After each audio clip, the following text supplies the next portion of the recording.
What's up, everybody? How's it going? Welcome back to the stream. It's Tuesday.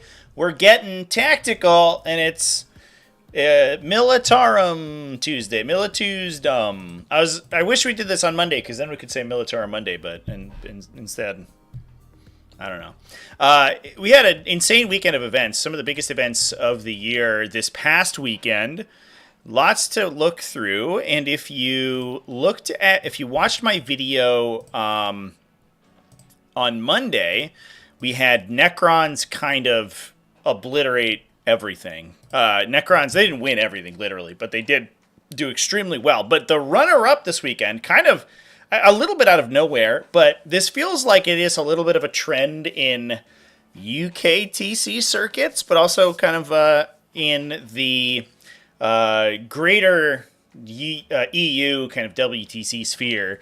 We had a lot of Astra Militarum do really well, and at some of the largest events of the weekend, Militarum kind of killed it, and so we're going to talk about them a little bit. We're also obviously going to talk about other undefeated and X&1 lists that we think is cool, and that's what's going on today. Hope everyone is ready for it. For whatever reason, my chat window is super messed up, so I'm going to refresh it. There it is. There it goes. I don't know what's going on with my YouTube, but we are fixed now. All right. Yeah, let's talk about some frickin' lists. So we have all the events this weekend. Oxford Super Wager was the big one, and this is the one where we see... Meow. Some incredible results coming out of Imperial Guard. I know there's going to be somebody in chat. Oh, how could Imperial Guard possibly be winning? Well, I don't know. You can ask Fucci and you can ask Sam Nash, because they were both in the top 4 cut with this faction. Now, we do have some other stuff to talk about, which is kind of fun. Chaos Space Marines with an undefeated result. One draw on the record against Tyranids. So I wish this game was streamed, because that would have been fun to watch. But we also got some Leagues of Votann and some Adeptus Custodes going down over here, too. Inky's so mad that I'm back on stream. We just got off of another game. There she is. Hi, baby. Of another game on Twitch. So I've been streaming for all day, basically. Super fun game. We had Adeptus Tortoise versus Thousand Suns. Actually ended up being relatively close. Lots of exciting, explosive turns from both sides. So super fun to watch there. If you're on the Twitch channel, you can head over to that, watch the VOD, and it'll probably be up on the TacticalTortoise TV channel in a week or two, based on what's going on in there. Backbone of the Guard. Yeah, so let's dive into some Imperial Guard. We also had some kind of wild Imperial Guard lists win. I talked about one of them on my Monday video, but there were 2 undefeated Guard lists that did win their events, as well as the ones that were pretty close. Discussing Astra Militarum with Vic and Fooch a few minutes ago in Discord. Oh, hell yeah. How are those guys doing? It's been a while since they drove by and dumped their knowledge upon us. Donated their great wisdom to the Tactical Tortoise server. Yeah, so I'm interested to see how different these lists are, the top 2 lists. And I guess we could actually take a look at both of them. It looks like they are going to be largely the same. There's a little difference. We got a little bit more forward operation. So this is Fuchsia's list. Nassim Fouchain running Lord Solar, the Platoon Command Squad, Double Tank Commander, Ursula Creed. So we have the whole Wombo combo. We get to put Lord Solar plus the Platoon Command Squad into a unit, so that you can use Ursula Creed to give overlapping fields to the mortar when the mortar shoots at someone, and then Lord Solar Leontis can use their Master Box. It's the classic combination. So he can order artillery around or other stuff, Bulgren potentially as well, which is a huge deal because they're not regiment keyworded. So normally you can't order them, but once you... Lord Solar, he doesn't care. Lord Solar's the Lord Commander of the whole thing. I can order anybody. Indirect fire might be all right. Yeah, indirect fire is pretty good. Can confirm. Fairly solid. Are field ordnance batteries competitive? Not so much. They're just there. I mean, like anything with indirect fire is not going to be like terrible, but they aren't typically played. Here's hoping you get an MFM this Thursday. That would surprise me. I guess they did say kind of like by the end of the month, right? So this Thursday would be a good indication of it. I would expect it next week, but if it was this Thursday, that would be rad. I'd be so psyched. All right, we are running 2 Catachin Jungle Fighter units. So one of them, I think, is going to take the Platoon Command Squad Leontis boat. The other one just gets to be a scout unit, which is solid. 55-point scout unit's pretty good. The full 18 Bulgrin. I think, are we all in on 18 Bulgrin? No, not quite. Not entirely in on 18 Bulgrin. Definitely the 18 Bulgrin provides a stat check, but some armies can answer those guys fairly reasonably. If you have like mass 1 damage shooting, they actually die pretty quickly. They're not the heftiest models in the game. Plus a Basilisk. They are very cheap though. They're super inexpensive for. They're like 20. What is it? 27 points a model. Is it the conversion rate for their defensive profile? Would not be shocked if this is a unit that gets a little bump up. Plus 2 Khazarkan squads. I actually have a video coming out about Khazarkan squads and explaining everything going on with them. But I guess we could preview the content. The whole unit it's like a complete package. They have scout. They also have good shooting. So 2 Melta, 2 Plasma. Yeah, plus the Hotshot Marksman Rifle, which is a 3 damage precision gun in the unit. They then have the Melta Mine, so at start of any phase, if they charge somebody or somebody charges them, you can ping them for D3 mortal wounds. Then when the unit dies, they're regiment keyworded, so you can respawn them and you get the Melta Mine back.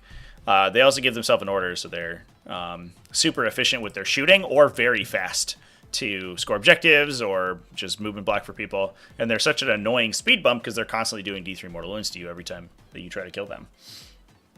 Plus 2 Manticores, plus a Scout Sentinel unit. Interestingly, no transports whatsoever in this list. We have just the Bulgrin squads, ground pounding. And the other benefit of the big Bulgrin squads is that you get good orders for Lord Solar. So Lord Solar being able to order those guys to make them faster or make them higher OC is super rad. And in some cases, you want to give them plus 1 to hit in melee too, because it is a lot of melee attacks. Come here, you. Oh. My kitty's back. I hope that she doesn't get in my way so that she gets an uppy. She's kind of I don't know. She's kind of ambivalent about them. I'm not really sure what's behind those big golden eyes. She does like lap sitting these days though. So you have more efficiency on your orders. Oh, hello. I'm sorry, cat. When you have the larger Bulgrin squads. But moving that over to Sam Nash, running the same kind of loadout of... I guess there's also a little bit of a hidden kind of synergy, right, with the tank commanders. I saw a lot of questions... when I was talking about Militarum, people asking why you take tank commanders over classic Lehman Ross, one of the benefits is that they can order your artillery in early game in place of Lord Solar. So they will very quickly move out of range to be ordered, to issue their orders. They have a 12-inch order range, and usually they'll lose that at some point. But that's the point at which Lord Solar has less stuff in the front line to be ordering.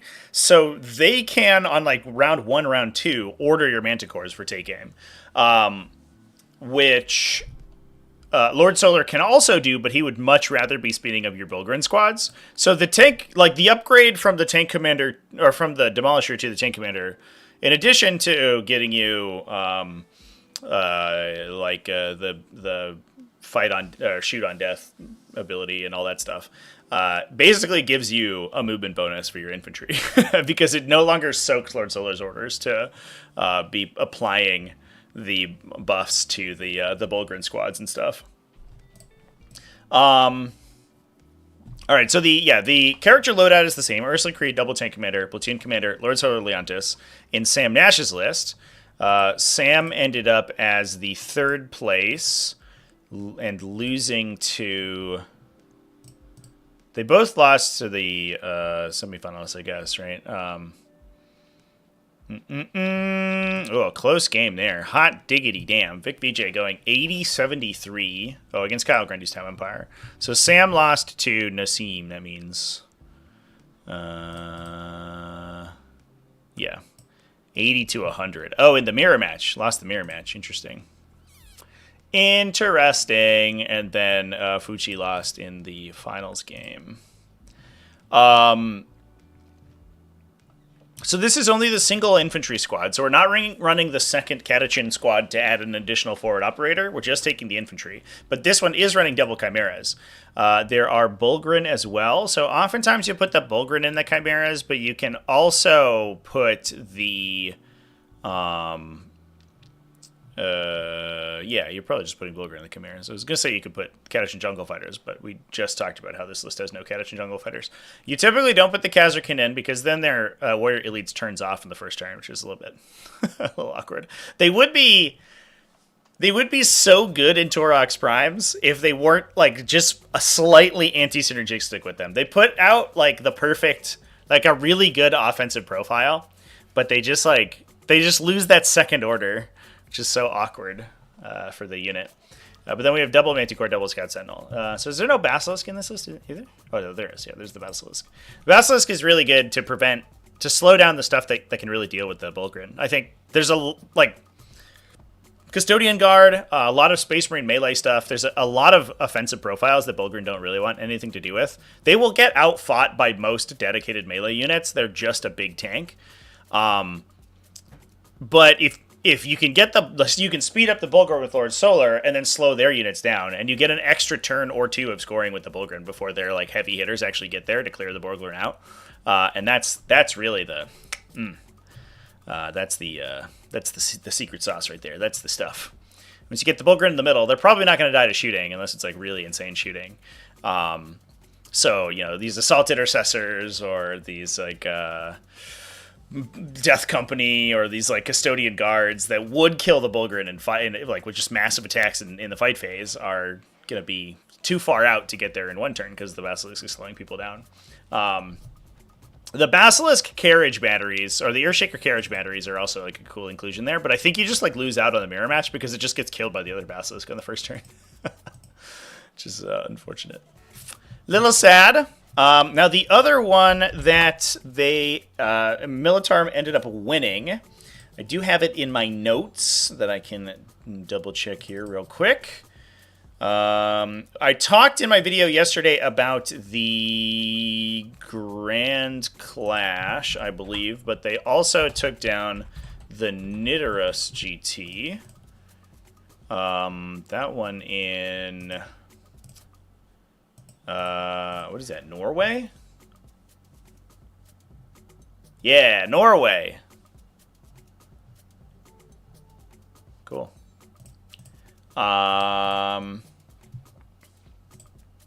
And that one was Kietel. I'm gonna go with that. I'm gonna go with Kietel. Somebody, I'm sure, in the comment section will correct me on my pronunciation. Andre Lichnis. This one was running kind of the basic combination. Grand Strategist on the Tank Commander. So only a single Tank Commander, but we took the enhancement on him to make him double order. So we get 2 orders out of him anyway, so he can order all the Manticores. And this one is running 18 Bulgrin. 1, 2 Khazarkin units, 3 Khazarkin units, and Adelan Rough Riders. I think Adelan Rough Riders, having played against them recently, I think are criminally underplayed. They die so fast, but like the Khazarkin, they're regiment keyworded. I think the downside is that because they're just being a melee focused unit rather than a gun unit, they're just worse, basically. Because the Khazarkin can come out of reserve and then interact with the game immediately, whereas the Adelan Rough Riders have to take a turn off usually. But they're so dangerous against big heavy stuff because you can get them to hitting on 2s and winning on basically everything on like 4s or something with AP. I think they're AP 4, D6 damage. So big hefty like tanks that sit in the middle You don't necessarily have to dedicate your Demolisher cannons to. You can just kill them with Adeline Rough Riders that can respawn. And they're super fast. Obviously, they can't go through walls, which sucks. But they can go to move 15 if you don't give the +1 to hit. So in many situations, you can get them to a similar threat range as like a fast infantry unit. Basically, it's not quite the same, but a little bit more work. I think the one downside and one thing that would change the play rate of Adeline Rough Riders, if I had to guess, would be the cost of Land Raider Redeemers. Because right now, Land Raider Redeemers are, they're expensive, but they're not exorbitantly expensive. And they'll just pay a CP to basically kill the entire Rough Rider unit with Overwatch. If we saw them get adjusted in the upcoming data slate, I think that we would see a lot more Adeline Rough Riders in these lists for sure. And especially if Bulgrin lost a little bit of ground. Because I think any unit that you take the maximum of every time is probably a little bit too strong. So you definitely need to adjust that. And even if that, also requires adjusting the other stuff, some other stuff down. The issue is that we shouldn't have units that auto windmill slam the maximum field allowance every time. I would love to see more of these kind of like mid-rate melee units see more play in some other factions, and obviously they're being kind of suppressed right now by the really strong Tauren weapons that are in the metagame. But we could see a little bit of a change to those units at some point in the future, which I would really like.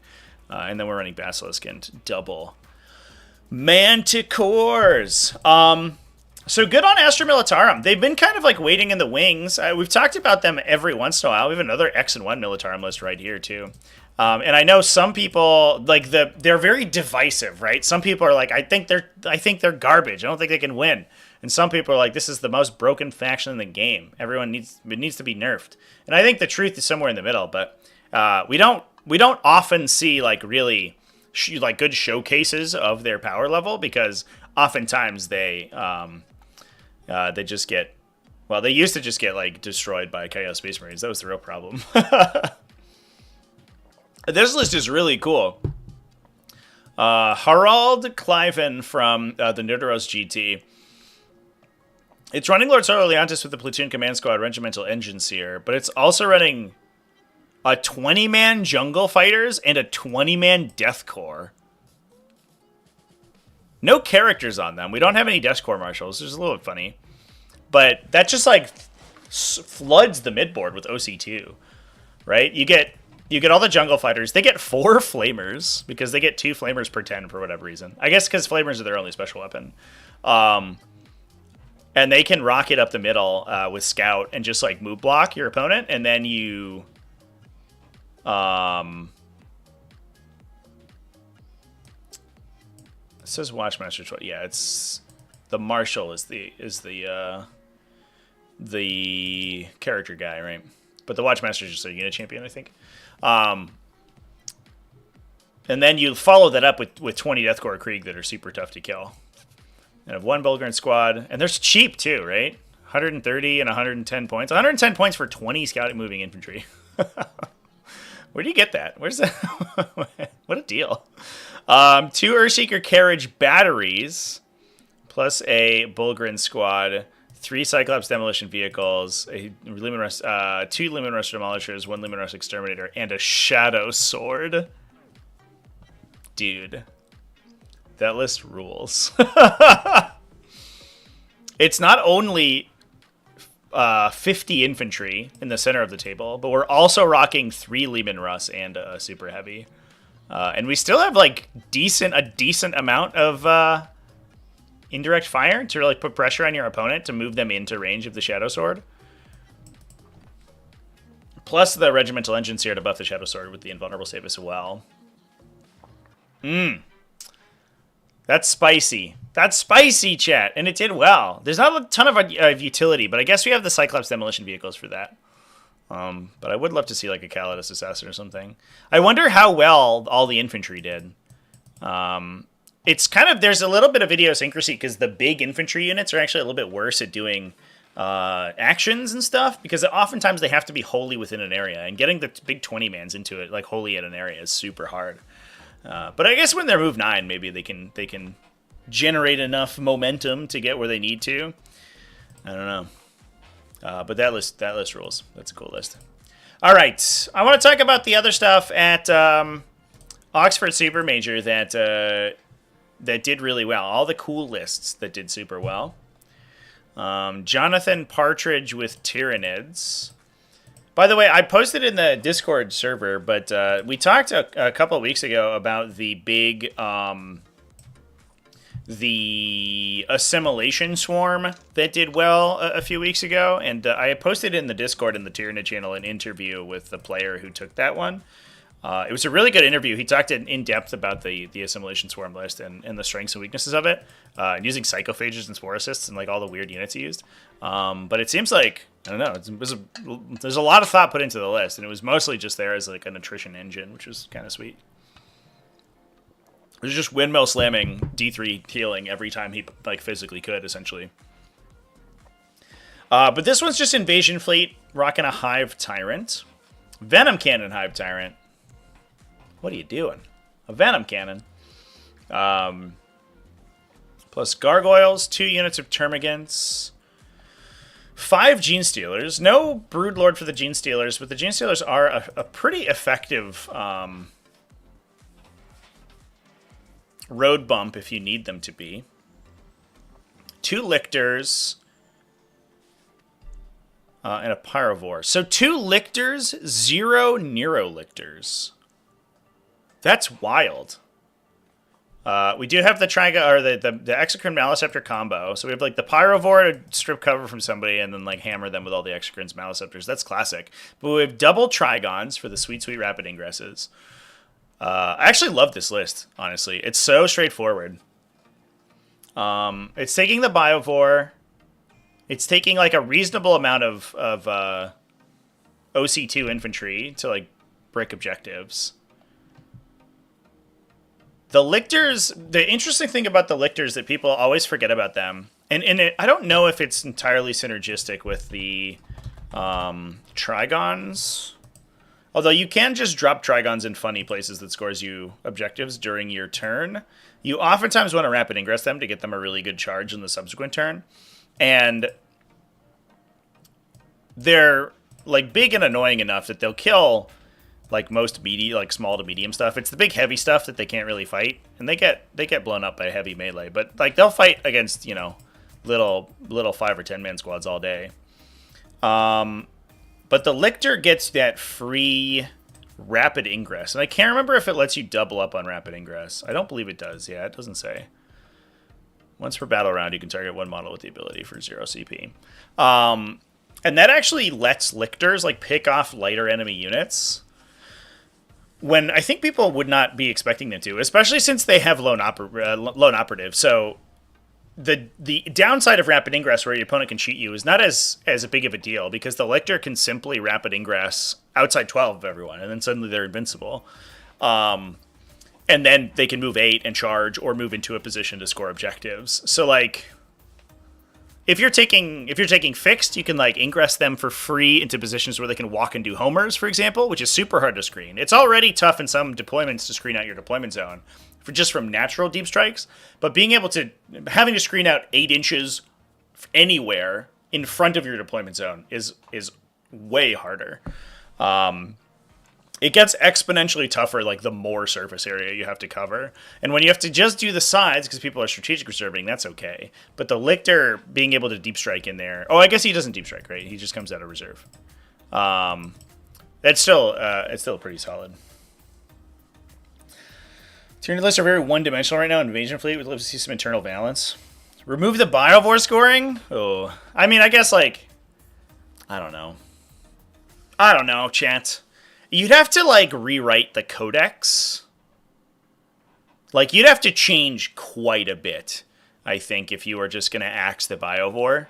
Because right now, the thing that's kind of, like, atlasing the whole faction is the fact that they're really good at secondaries.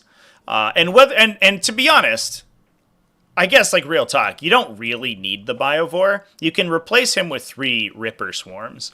He just also gives you the benefit of, like, you get the other benefits of Spore Mines, like the prevention of assault and move blocking and all that stuff. And you get it on turn 1, whereas Ripper Swarms you have to bring in turn 2 unless you're playing, like, Vanguard Onslaught.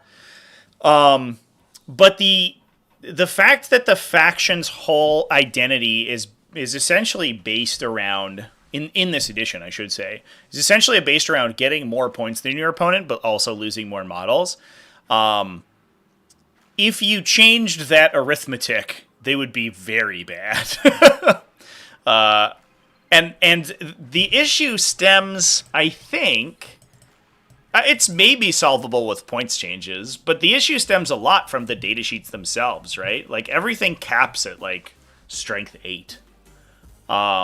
Strength 8 AP2 is like the name of the Tyranid Codex. So like you look at a Land Raider and you're like, it's invincible. We can't kill it. And that's just like an issue for the faction, I think, from like a fundamental level. And 40k is this weird game where like making things more efficient doesn't always make them better from a point standpoint, right? Like you can make exocrines, you could drop exocrines by another 20 points or something, but they're not getting any better at shooting people. People are already taking 3. And they're also running out of real estate to put them in places that matter. Because you could have, if you had 4 exocrines and they were less expensive instead of 3, you could probably do well with 4, but that 4th one, more often than not, is going to get killed before it gets to shoot because you're running out of positions on the table to place it. You know what I mean? So, like, you need... There's, like, you need, like, compression of threat at some level. You can't just have more stuff. And actually kill things, and it's kind of like a logistical problem that the faction I think is going through too. Like these units, you could make these guys cheaper and put more of them in the list, but like where they move, where are they going? They're probably just standing on the front. Yeah, that's fine. OC 0 models shouldn't score secondaries with actions.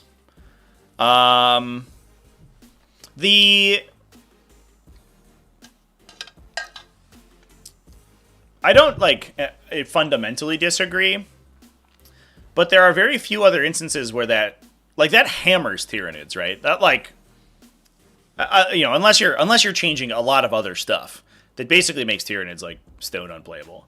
And it's really the only faction that it hits that hard, right? Because you could say that it's, like, hits Necrons, but they're going to put a Cryptek next to it. Like, they're going to put Illuminor Serras next to their Scarab Swarms anyway, so it doesn't matter. And, Wolfen, I guess, is the only other thing. I don't know. It's just a weird thing.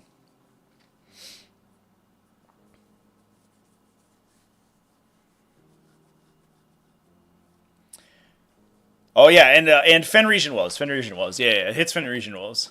Which I guess I have less sympathy for because Space Wolves are independently good. So I don't know if they need Fenrisian Wolves. And like Crude Hounds. It hits Crude Hounds. But we don't know if Crude Hounds are good, so I don't know. Purposely take tactical instead of fixed. I think you... So... Speaking as both somebody who has played Tyranids and has played against Tyranids, I think that you basically always, in my opinion, and I'm wildly biased because I'm a tactical apologist, but I think that you should probably be usually taking tacticals as Tyranids. Tyranids are like just about equally suited to score tacticals as they are fixed. Well, yeah, I mean, I guess so, right? I guess that you could say that.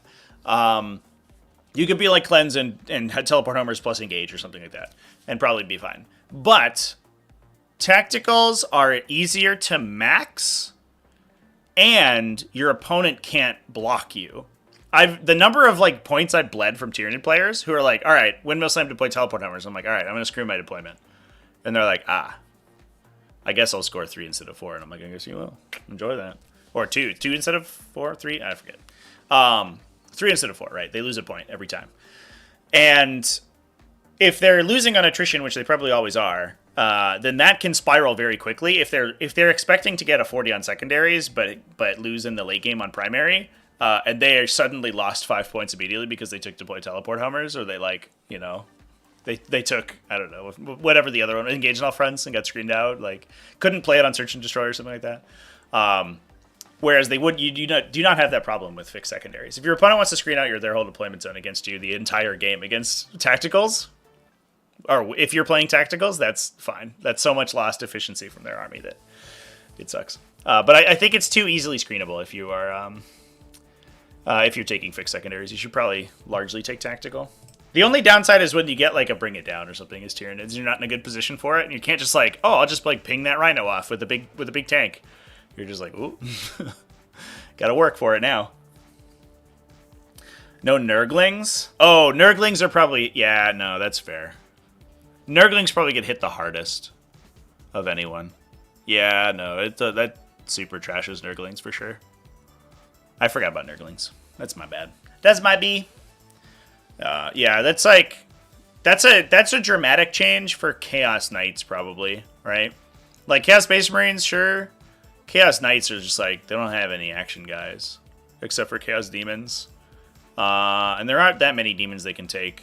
Like, I guess they could take character demons, right? They could take some of like the idiot characters. But they need battle line to take them. So it would be rough. Yeah, I don't know.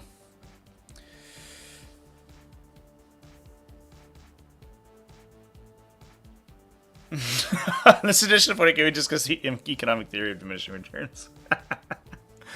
Diminishing returns is the name for what I'm like way too verbosely describing for sure.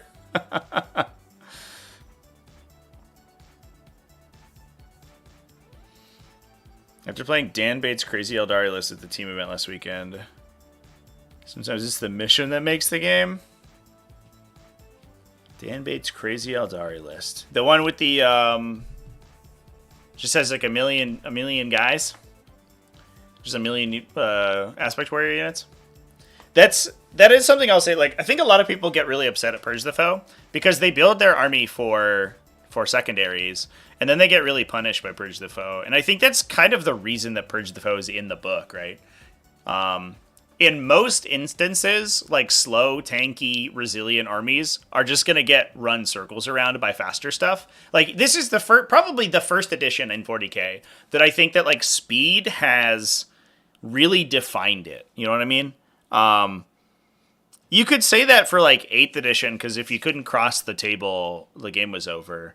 But 9th edition needed like super tough. 9th edition was like very lethal and also not super fast.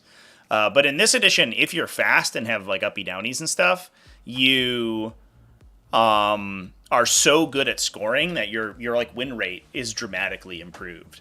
And Purge the Foe, I think, is like an answer to that. It makes it so that surrounding your opponent and scoring and like dropping units in front of them and scoring a million secondaries does not automatically mean you win the game, because they're going to be like up significantly on primary from you. And I think that's supposed to be the arithmetic generally, but it just doesn't work out that way typically. Armies are usually like just good enough at scoring primary to keep by, and then can dominate on secondaries and be fine. And Purge the Foe flips that on its head. So I've talked to a lot of people recently who are like, my army with hundreds of units in it died to Purge the Foe. And you're like, yeah, that's why it's in the packet. It's kind of like Scrambler Fields, That's why it's in the Leviathan document, because uppy downies and redeployment effects are so strong that they added a mission modifier to make them slightly weaker. So if your entire army is dependent on them, if your composition is dependent on them, you get punished. Now that one's a little bit tougher because some armies can't have a tough time playing without those effects, but you can definitely build your army to be lower volume on units, so you don't die to Purge the Foe as much. It's harder to do so with the redeployment stuff, because like Gene Steel cults just get hammered, which is not entirely fair. Which is probably why that's not a super well thought through mission mechanic.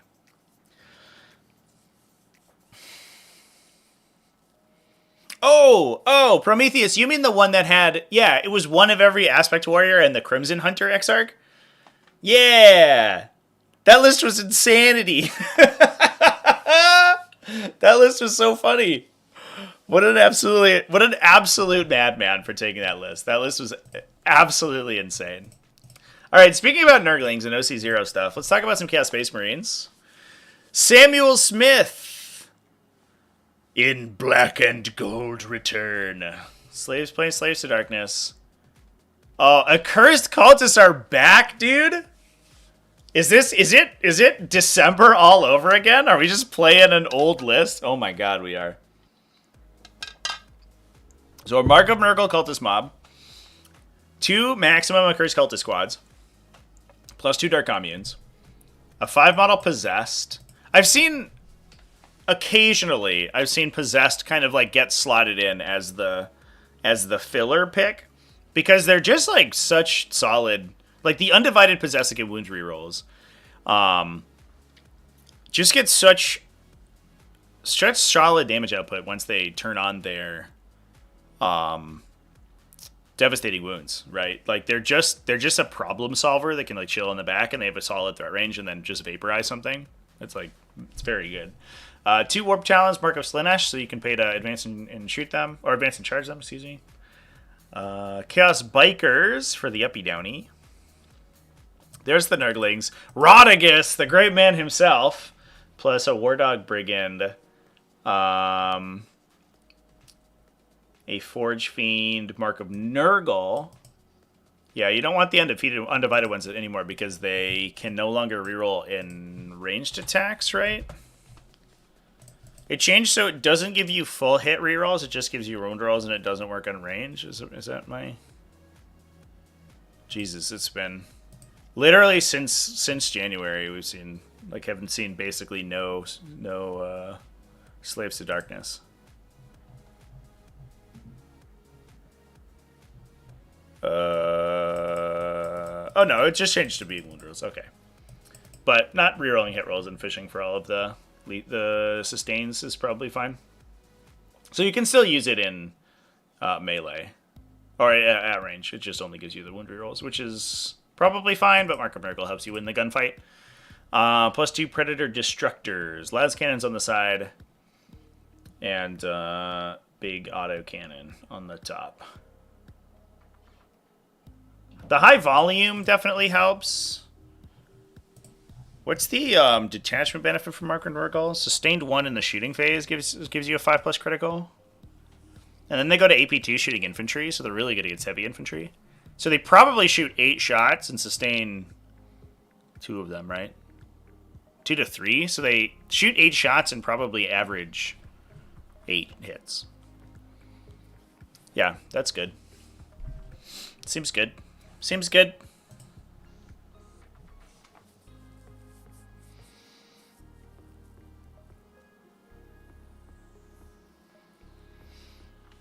Death Riders are being slept on by the community. Let's take a look at Death Riders, chat.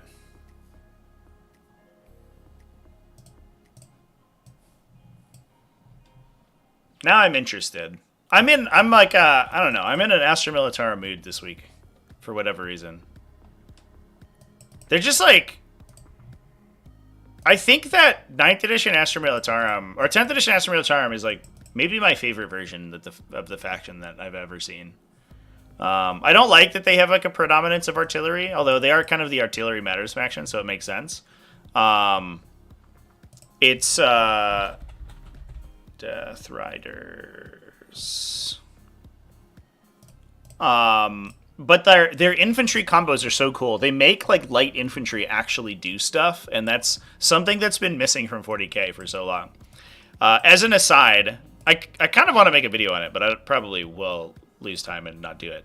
But I watched Pariah Nexus for the first time yesterday, actually, and I was like wildly impressed by that show. And it makes bolters like most Warhammer media, it just makes bolters really, really like powerful, and I feel like I would love that to be more represented. Just like the dude with the big dumb gun. is good at shooting, but bolters on the table are just anti-infantry guns, and that doesn't really make sense. Like a unit of intercessors being unable to do anything to tanks is like, I don't know. Those guys they'd figure it out.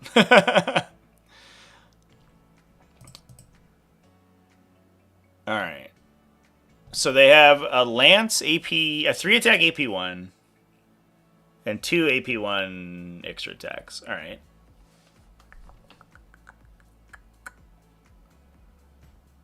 And then that is the annoying thing in their regiment. Plus infiltrate.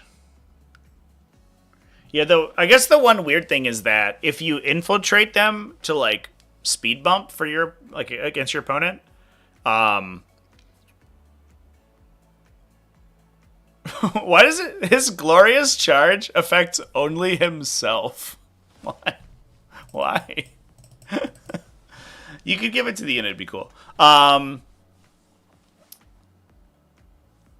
If you infiltrate the unit, you kind of want to like pay for a free order at the start of the game to take cover on these guys, right? Because you don't really want to be out in the open. Like T4 4-up save 2 wounds is like, it's a bad Space Marine, you know, and those guys are not known for like sticking around for super long. But this rule is really good.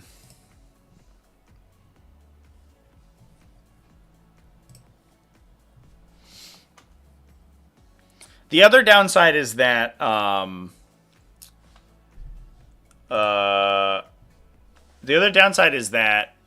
they have to attach a character, and I think you want to be respawning them. They have like a little bit of anti-synergy, but it's not that expensive, right? It's 130 points for the unit.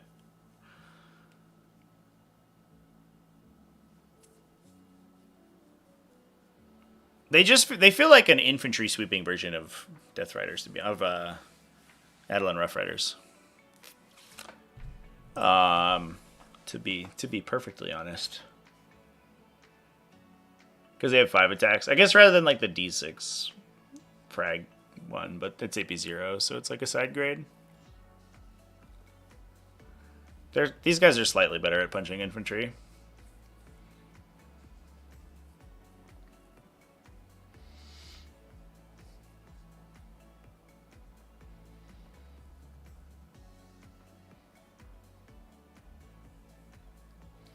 Crimson Hunter got brought in mid-board.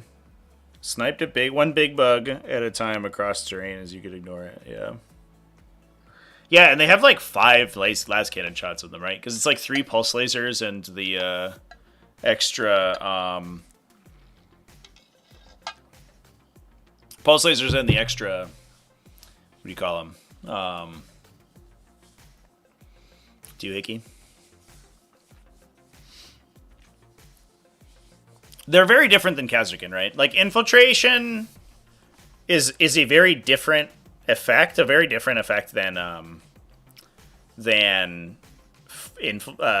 just scout move. It's so annoying that they have to attach the commander to get infiltrate. Because, like, I think if you took, they'd probably be broken. I think if you took if there were 5 models with infiltrate just baked in. That would be too good. Since they're at least like between 130 and 200 points. Like that is a lot, to be fair. That is a lot of points. But this ability is the other one, right? They get an auto 6-inch reactive move on an infiltrating unit. So you can like start them up in an annoying spot, and if anybody triggers that, you can move them even closer. So they could potentially be 3 inches off your deployment line after the first movement. And that's, like, actually insane amounts of board control. That could potentially be, like, game-ending amounts of board control. Depending on what's happening. So, I see the use case for sure. It's just that the downside of infiltrators is that there's no guarantee it's going to be good. Because if your opponent wins either of the roll-offs, right? Like, you can be like really annoying and block them in their deployment zone, but you are definitely going to lose the unit immediately. And if your opponent wins the deployment roll-off and has their own infiltrators, then you're just like, well, this sucks. And I guess you do have to force them to deploy their infiltrators way more aggressively than they would normally, but that's not like the end of the world, right? Because they would also be doing that probably to push back your Gaunt's Ghosts. So, like, I don't know how big of a deal that is.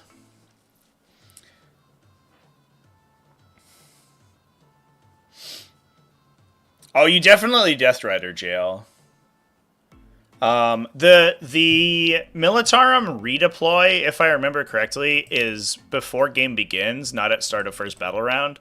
So you get it has the awkward thing. It's after deployment. It's even worse. It has the awkward thing where you don't know who's going first if you redeploy. So like you can start with your own infiltrators and open a spot for the Death Riders and then drop the Death Riders and then pull your other infiltrators back. But if the Death Riders redeploy before first battle round begins, they're not doing anything, right? So you're just going to leave them in the front of the army. It feels like is going to be the play pattern. Lord Solar is very strategic, but he's not that strategic. He sometimes gets out-thunked by a 4+ dice roll. Do I think Khazrakin are as great as everyone thinks? They are very good, though.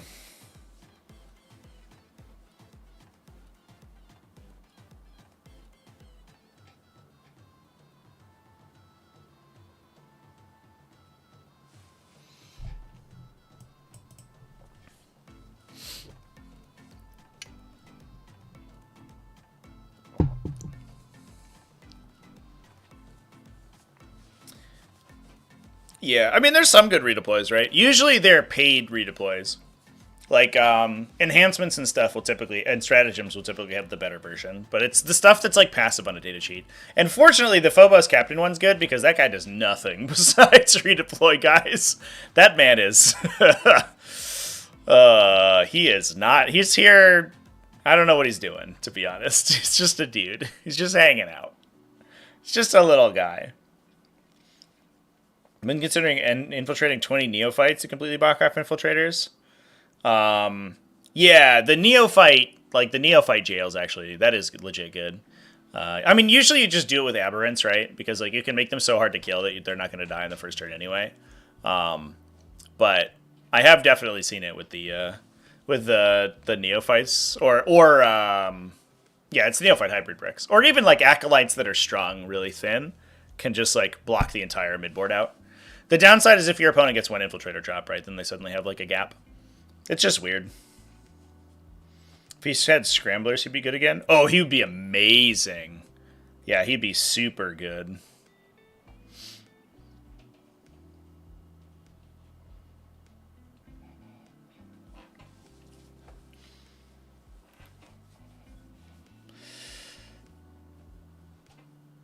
Yeah, the big benefit of Khazrakin, it's a combination of, like, they're good. They're like 100 points is good enough to be, like, disposable, but then they, like, do a bunch of annoying damage, and then respawn and then do it again.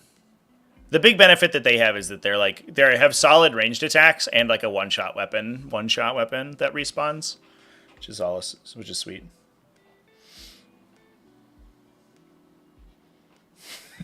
Yeah. It just investigates the signal, yeah. Yeah, I wish one of the other Phobos characters... All the other Phobos characters are really good. That captain is just... He's never had, like, a... He's never had an identity is the problem. Like, they... And I think they're slowly getting around this, right? And especially with weapon keywords, which I really like. They're slowly, like... overcoming their fear of giving characters good ranged attacks. But they were always, in the past, like, oh, he has an Instigator Bull Carbine. It's only ever going to be as good as a regular Instigator Bull Carbine. So you're like, okay, why am I paying... He was like 105 points in that last edition. It's like, why am I paying 100 points for a one-shot... I think he had a 3-damage gun back then. I was like, for a one-shot 3-damage gun, when I could buy an entire unit of guys for 100 points that all have one-shot 3-damage guns. And, like, you got the benefits of being a character, but, like, his like, the efficiency just wasn't there for characters. For lone characters that aren't doing anything. And, like, he gives you, like, a redeploy, and then he's a unit. But he He doesn't really like hit hard at all. But, you know, imagine if this gun was like, I don't know, anti-infantry. It's like 3 damage anti-infantry devastating or something. You know, suddenly you're like, ah, he just like chills in the back and like pops a dude every turn. I think that most of the characters like this that aren't like super hefty hitters and are meant to be played like in stealthy units or by themselves, I think they should have lone operative built in. Or like he'd be cool if he had the like ranger ability where he's a lone operative all the time, even if his unit doesn't have it, right? Where he can just like jump into a unit and make them lone operative. Like that'd be sick. He'd just be a Phobos librarian, but obviously you'd have to find a new purpose for the Phobos librarian, or just have an overlap and make him be a way more expensive version that also has another ability, but doesn't have smite. But I don't know, it's just like, he's just a redeploy guy. And you're like, I don't know if I need that.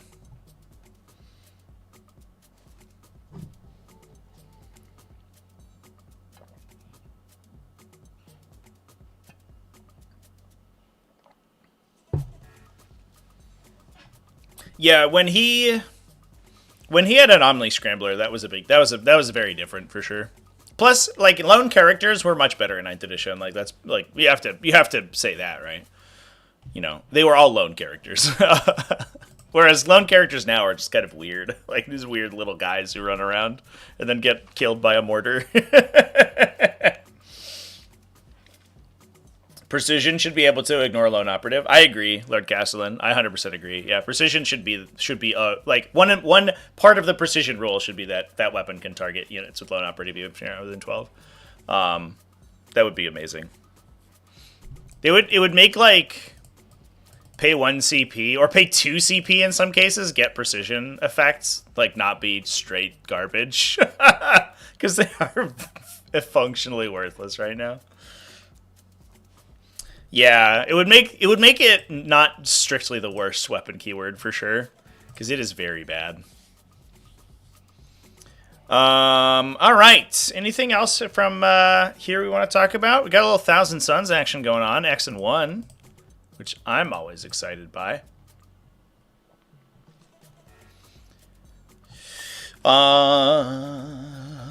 It's Ahriman Magnus Red, Double Inferno Master, Demon Prince. Are we playing vehicles? Ooh, we are. Double Mutalith Vortex East Forge Fiend. I was wondering, and this might be another list tech experiment that we do. If there is a Thousand Suns build that focuses on the Forge Fiend Mutalith Vortex Beast, like, I don't want to say combo, but like the T10, you know, twins. T10 twins. That runs lone Terminator Sorcerers, because they can drop in and then give everything in your army rerolls. They're expensive, but like what's not in this fucking faction. But they also have like an unironically just good gun. Anti-monster, anti-vehicle, 4 devastating wounds for 2 damage. Plus they like shoot a combi bolter at you or something. So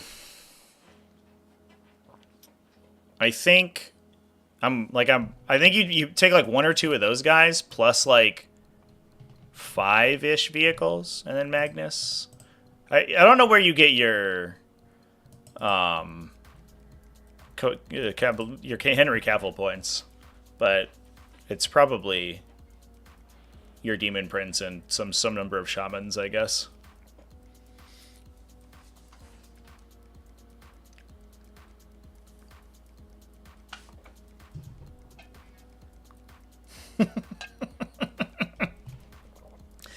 It is, yeah, the Vindicare Assassin being, like, totally stumped by Lone Operative is, like, endlessly funny. The greatest sniper in the galaxy, able to pick out a target from miles away, in any condition. And he's like, oh, that guy's, like, kind of behind a bush. That Orc Commando's, like, I got a fucking box on his head. Oh, well, I didn't know he's there. Sucks for me. It's like, all right, man. Definitely a flavor fail. We got 3x5 Rubric Marines in this one. The Demon Prince is giving everybody the stealth aura. Infernal Master with Umberlific Crystal to drop in and blow somebody up from afar. Plus Zangor Enlightened, a Chaos Spawn, and a Rhino. Cool. Kind of classic. Kind of classic with the vehicles and stuff. That is Struan Robertson from Oxford GT.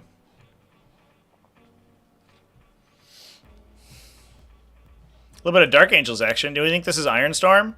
Place your bets now, everybody. Ironstorm or not Ironstorm? When's the next balanced data site update coming? They said, I think that the actual terminology was a few weeks, like 2 weeks ago. So this week or next week, I think, is like what people are expecting. But that could mean anything. Oh, it's Ironstorm Spearhead. Boring. With Redemptor, Dreadnoughts, and Stormraven gunships. Okay. Boring. That said, there were some other large events this weekend. The other one was Fantasia Fanatique.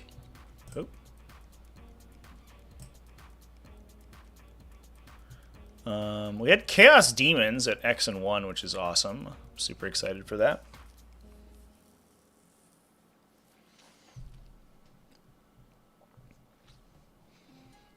Talk about some Chaos Demons from Joel Larson.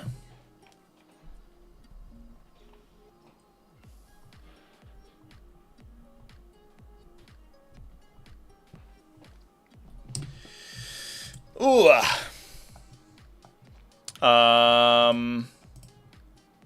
What are we taking? A Bloodmaster. So that's the Foot Corn Herald plus Skull Taker. What is this list? Plus a Grid on Clean One with Endless Gift, because that guy's insane. 2 Run Masters on Blood Thrones. Double Bloodletters, so 1 for each of the characters. Plus 2x6 Blood Crushers, 2 Max Blood Crushers. I'm going to start using Max and Min, I think. That's old, like, War Machine nomenclature. We have Max units and Min units, but the 40k has basically adopted War Machine's list building structure, so I'm going to use that. Instead of saying, like, the number, I think I'm just going to say Max or Min. Unless they're modal and they have lots of different ones, like Sisters of Silence or something. 3 Flamers, 5 Fleshhounds, 3 Screamers. I guess that also stops confusing people of whether it's 3 units of Flamers or 3 individual Flamers, because some people get confused about that.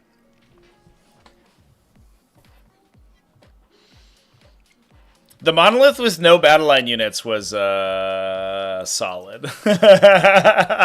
That list was very cool. It's just porting Wraiths out of the stupid Eternity Gate like an idiot. I love that. Hope they balance Catan would fix some of the more underutilized units. Yeah, I agree, for sure.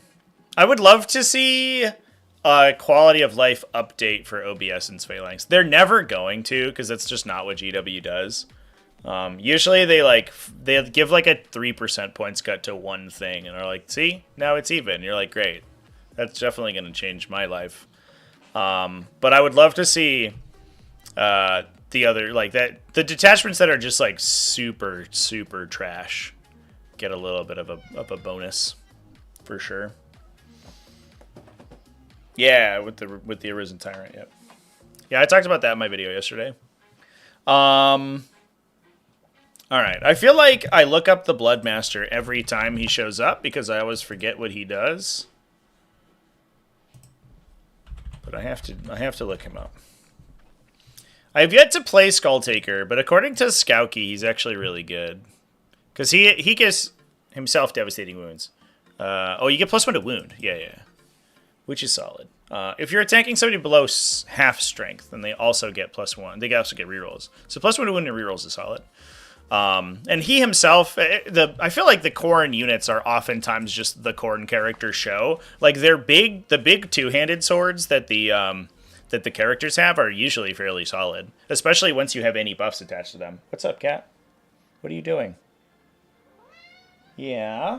You want to come visit? Want to come say hi to chat? I think that you do. Wow. There she is. Hi, baby. She started doing this thing where she goes up on my shoulder. And she sits there for a while. See if she wants to hang out there. I was trying to make my bed the other day, and she sat up on my shoulder for the entire time. She would not get off until I finished making the bed, so she could get back on it. You also get up to 6 inches of consolidate instead of 3, so you're really good at taking objectives away.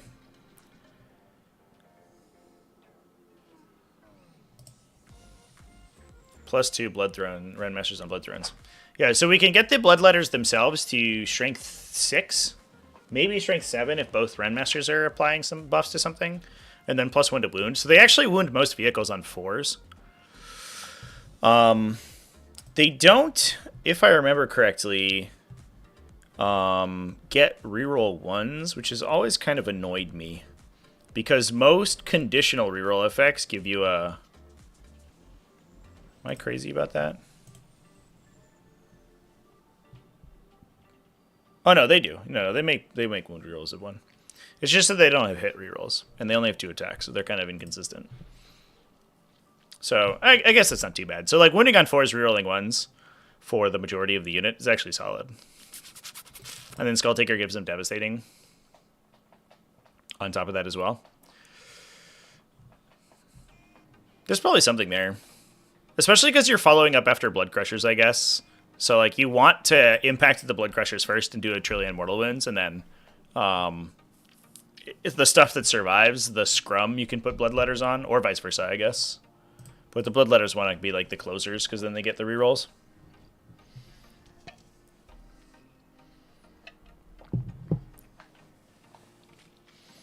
Another week with no GSC? Probably. She's here knocking stuff off my desk now. Really, Cat? Do you mind? Yeah, I don't know if there's too much Genestealer cult, so I would be surprised. If, like, the big... There's a couple people who are very, very skilled with Genestealer cults, and they're the people who you typically see at X and 1 or at X and O with them. But I think, like, largely, there's kind of the rest of the community has sort of bailed for other factions that are not as annoying to play, probably. Oop, I have every list open. That's it. This is an interesting list. Very technical. Like 2 max blood crushers, like 2 big kitted out bloodletter units is definitely a mood. All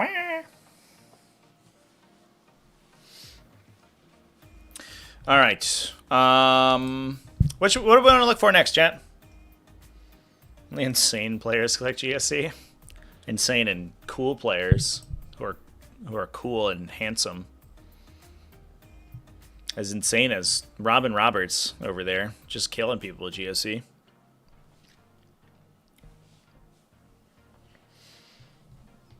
Just played a 6x20 Neophyte GSC. Played with or against? Sometimes they just like go off. It's just that the like very optimized lists are so good at killing like Genestealer profiles that you're like, all right, I drop on the table, I kill a unit, take that. And your opponent's like, all right, I murder you, and you're like, all right, well, I'll respawn maybe back in like the edge of my deployment zone and then slowly walk to the objective. And so you do that 6 times, and then you're like, your army's dead, or like 2 units are like wandering from their like crappy little ambush tokens back to the objectives, and you're just like, this sucks. The point at which I think that they had it right when they had changed cult ambush redeployment to be really tight, because it used to be that you just had to put anyone from the unit next to the objective, next to the ambush marker, and then they would string out and take objectives and stuff, and it was really toxic. But when they pulled that in, and you could only redeploy in like a very tight bundle, and you couldn't put all the objectives on top of each other because everyone would kill each other when they tried to respawn. I felt like that was good enough. But then when they also made it random, it was like, come on, man, what are you doing? Just bizarre. It's just super weird change.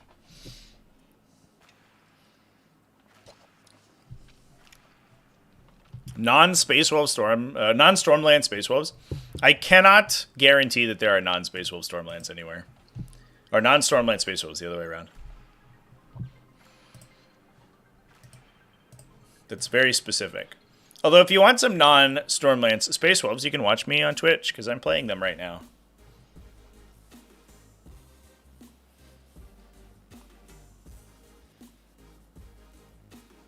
I have a game on Friday, by the way. Friday morning is my next Space Wolves game. Went versus GSC, was 2-1 with Chaos Knights and RTT. I feel like you couldn't do anything. Interesting. Knights might have a little bit of a problem. Because, like, Gene Stealers are very good at taking objectives away from them. Because they can, like, mass 3-inch deep strike. And they're pretty good at killing them. And they are also pretty good at not being killed back. Like, a carnivore, like, sweeping is like, I killed 6 guys or 8 guys or whatever. And they're just like, okay, they regenerate. It's fine.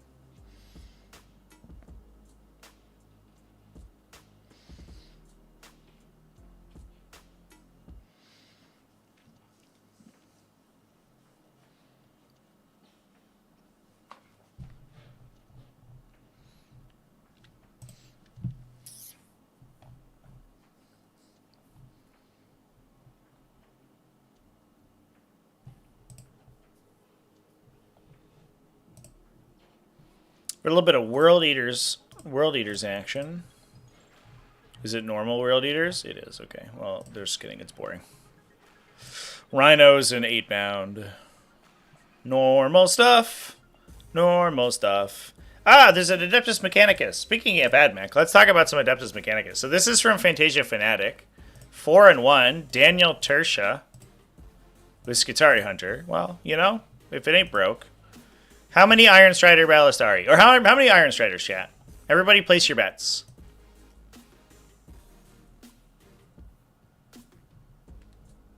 3. 3 Sidonian Dragoons are all the Iron Striders in the list. That's different. That's a different thing. Well, I guess it's not that different, but it's somewhere. Double Manipuli, probably to jump into the Breacher teams that are here. 2 Techno-Archaeologists for screening. 1, 2, 3 Vanguard. 2 Breachers, just because they're good, I guess. 3 Taraxi, 3 Sidonian Dragoons.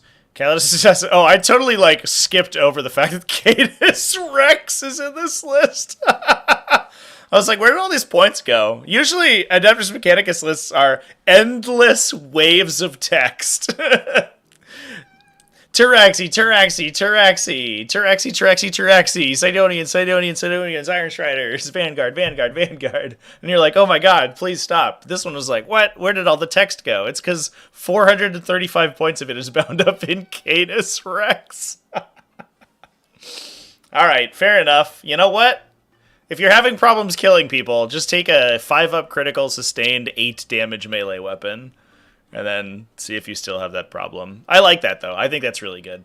You have so much board control. If you want to see insane board control in action, by the way, watch Richard Siegler's game from that I streamed over last weekend. Because basically the entire game was just using Taraxi to stop people from moving. It was against Orks. It was against Bobby Soto, shout out, who's in chat all the time.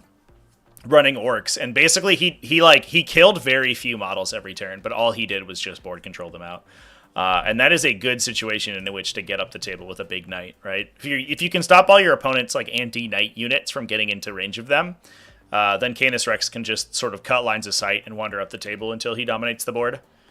So I like that combo. That's cool.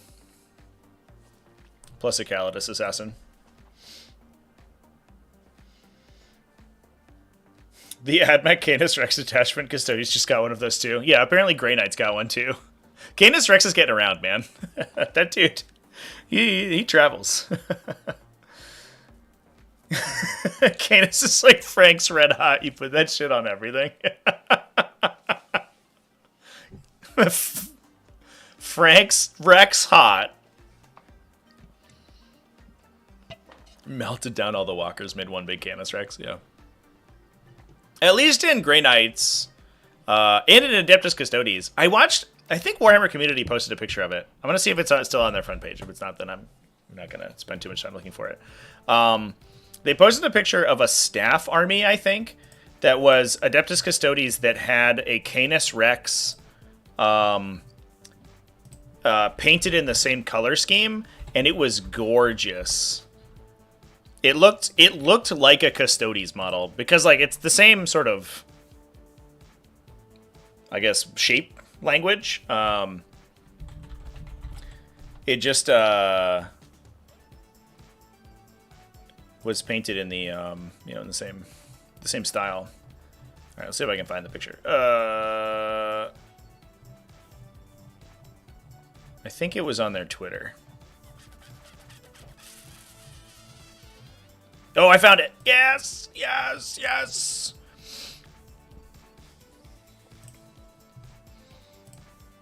By Steve. Thanks, Steve. So it's like, I mean, normal black and gold and red, right? Kind of normal Custodes stuff. And then you this. It's I guess it's not a Canis Rex, right? It's just a knight. But yeah, it's like. It like meshes with the rest of the army so well with all the freehand done, and it helps that it was done absolutely immaculately. It's so gorgeous. I'm like in awe. It makes me want to paint allied models for my armies. You know what I mean? I'm like, oh man, I just want to do demons for my Thousand Sons of the same color scheme and like make them mesh. It's also got like he put a little eagle on the head too. I think there's not much modification to it, but you don't need much. Absolutely, absolutely insane.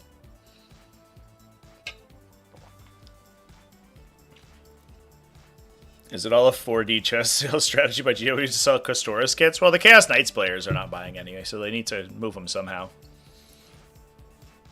But I mean, like basically, that is what allied mechanics tend to be, for sure. Put the small like underrepresented factions into everybody else's collection.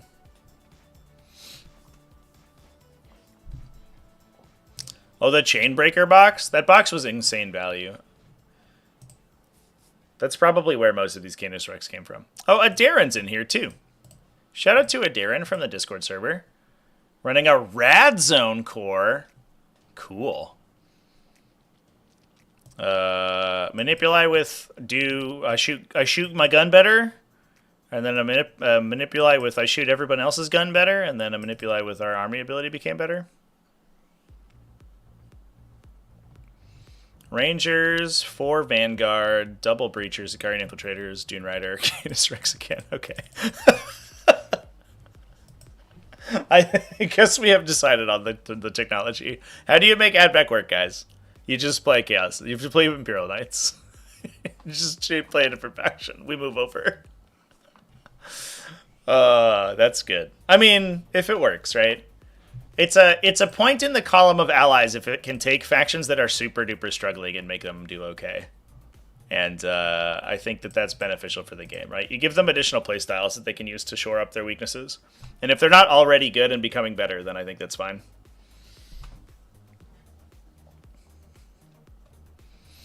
A little bit more Tyranids. Is it Invasion Fleet? Yep. Okay.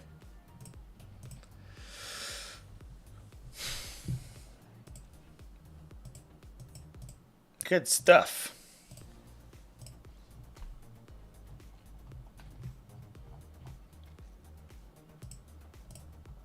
We are really due for a shakeup, right? I think that's it's kind of becoming clear that like a lot of the metagame is sort of getting solved out, I think. Here's another similar style of Chaos Demons. It's running Bellicor, Argath the King of Blades on a Bloodthirster. Triple Renmaster. Let's go. Let's go. Let's go. I watched somebody play at the Midgard GT, and shout out. I forget the name of the player who's playing. They're playing Chaos Demons. They did not end up on the event at the end of the day very well. But one of their opponents, like, I remember like the judge got called over like several times to their table.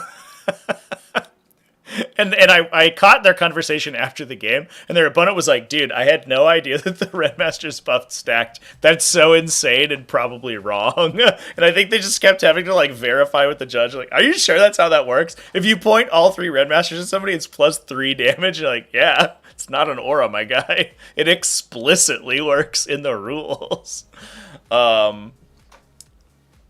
Hilarious. Absolutely hilarious. And they were running 18 Blood Crushers, I think. This list is only 15, to be fair. Plus 15 Flesh Hounds. Plus the Changeling. So we basically just cut 3 Blood Crushers for the Changeling, I guess. To fit that dude in. Oh, we got a Bloodthirster, too. That's solid. Instead of any Skullmasters. Interesting nobody plays the Skullmasters. I like the Skullmasters, but you don't really need them, I guess, to do mortal wounds with the Blood Crushers. It's just that his sword is usually the melee weapon that actually does damage in that unit. Otherwise, they're only doing damage with their charge impact attacks. Blood Crusher's base melee attacks is like so trash. They make it so sad. Codex Canis Rex. Codex Canis Rex is just an amalgamation. It's a series of detachments from other factions that let you take 75% of the list from that faction. You just always have to take Canis Rex. Ash, X and 1 with sisters as well. And Ultramarines from Warren Brewster. It's a Vanguard Spearhead, though. Boring. Come on, Space Marine players. Play more cool Gladius task forces.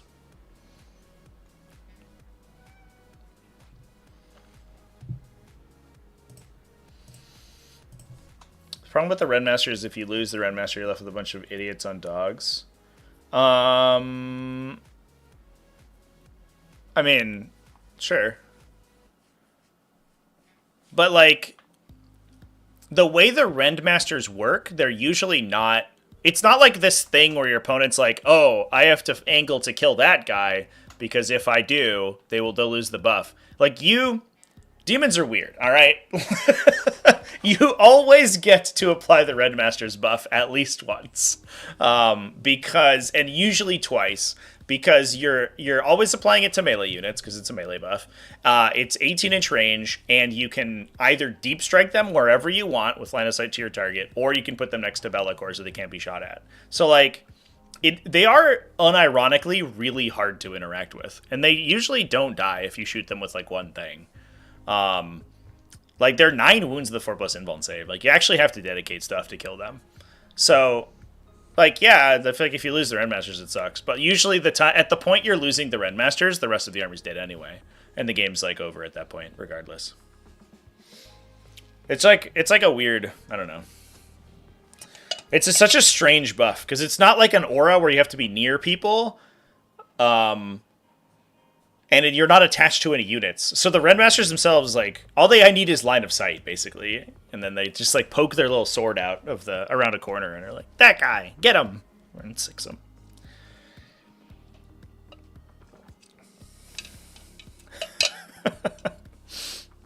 Needs to be a clip.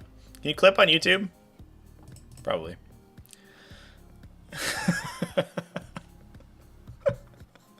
I'm making a faction breakdown about demons. Oh, there's more Adeptus Mechanicus we can talk about, actually. Oh, there's more Chaos Space Marines we can talk about. Oh my god, I missed a whole event full of cool stuff. Yeah, demons are such like a fascinating faction. I love them so much that I wanna talk about them. All right, let's dive into the Wardrome GT, because I missed these results. Chaos Space Marines and Adeptus Mechanicus X and 1, second and third place.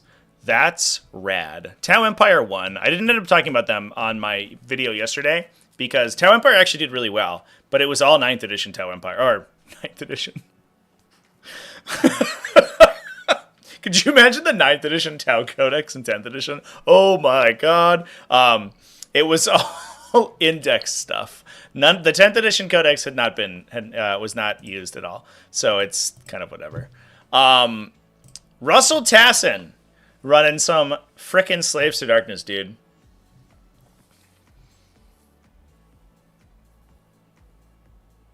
Abaddon the Despoiler, a Master of Possession, cool. Is he in Chosen? I hope he's in Chosen, because he's awesome. 4 units of Legionaries. 2 Chaos Rhinos. Mark of Slaanesh so they can host the Legionaries. Sick. So we have, these guys are insane primary objective control, right? Because they're OC2 infantry. They get wound rerolls if you're on an objective, and then Mark of Slash lets them advance and shoot, advance and charge. Excuse me, it gives them the 5-up critical and melee. So they can disembark the Rhino, advance, like, so they're going 9 plus D6 plus the charge. So the Rhino can usually, on like US Open layouts, be behind a midboard terrain feature and project onto your objectives and then clear them every turn. So that gives you tons of primary objective control and is super hard to interact with. Nurgle Bikies for the uppy downy, so they can go into strategic reserve. 3 Nurgle Predator Destructors. It feels like this is the technology that's kind of unlocked things, because all of the Chaos Space Marine lists we've talked about so far has been running these. It's definitely some of the most efficient las cannons you get out of the faction, right? And then you also get this autocannon that's like really good against Custodes and stuff. That's solid. A Terminator Squad. I wonder if that is for Abaddon, to give him all his cool buffs. Or at least just to sit next to him and watch as he punches tanks to death. Hellbrute. So we're projecting the double, the double,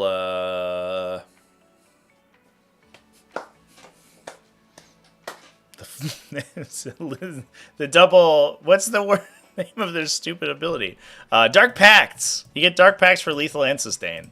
So the Hellbrute can sit next to the 3, Predator Destructors and buff all of them, and that actually makes like a super sick little firing squad in the back there. That's really cool. It's been so long since we've seen a Hellbrute. Everyone kind of assumed that he was good when he came out, but he was like too expensive. But now I guess like you're not just windmill slamming 3 units of Accursed Cultist into your list. You're actually like playing around with stuff. So they get 5-up lethal sustain on their autocannons. That's sick. That's really good. So they're shooting for probably like 3-ish auto wounds plus 8 wound rolls. So even against higher toughness stuff like T10 plus, they're probably wounding 4 or 5 times. Maybe 5 or 6 almost. Jesus. Okay.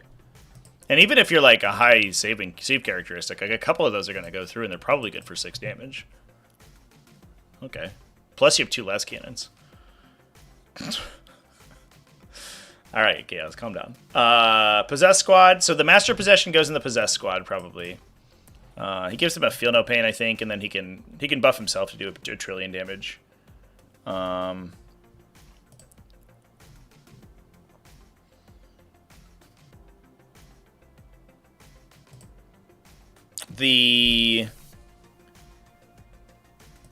You used to put him into the,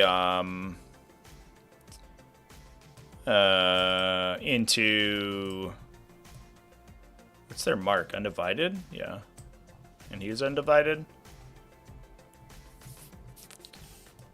Yeah, he's definitely going in that unit. You get +1 to charge. You can't advance in charge, I don't believe. But that's why you used to put him into chosen squads before they got upcosted. Is because you could give... they would advance in charge, and you could give +1 to both advance and to charge. So he was +2 threat range, and then you also get a 6+ Feel No Pain. But then he himself is like kind of an insane guy. Once he gets that +1 to attack when he hits the unit, like he's shooting 2 3 damage shots probably with sustains, and he's meleeing D3 +1 damage with sustains. All with +1 to hit and wound. Hitting on 2s with +1 to wound is like nuts. That dude rocks. What a cool unit, honestly.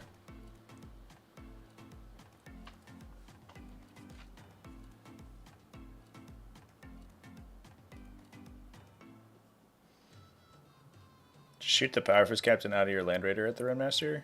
Like before he's activated? That seems like the Demons player made a mistake. Lose the Runmaster before he goes is like crazy. Because usually there's like Flesh Hounds and stuff that just like body block charges. Just like in amongst the units. And then 1,000 points of them are off the table typically.